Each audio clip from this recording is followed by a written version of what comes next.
পিএসজির আশা গুড়িয়ে 11 বছর পর ফাইনালে বরুসিয়া। প্রথম লেগে পিছিয়ে যাওয়া পিএসজি ঘরের মাঠে শুরু থেকেই উজ্জীবিত ফুটবল খেলেছে। একের পর এক আক্রমণে প্রতিপক্ষের রক্ষণ কাঁপিয়েছে কিলিয়ান এমবাপ্পের দল। তবে ভাগ্য সহায় হয়নি প্যারিসিয়ানদের।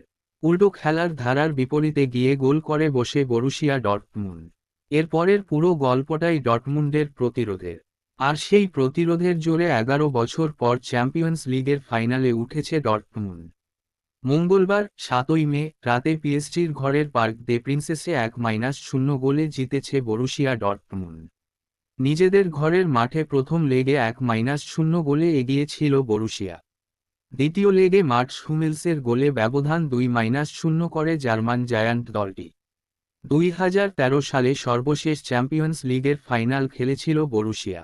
ওয়েম্বলিতে সেবার বায়ার্ন মিউনিখের কাছে হেরে স্বপ্নভঙ্গ হয়েছিল তারা।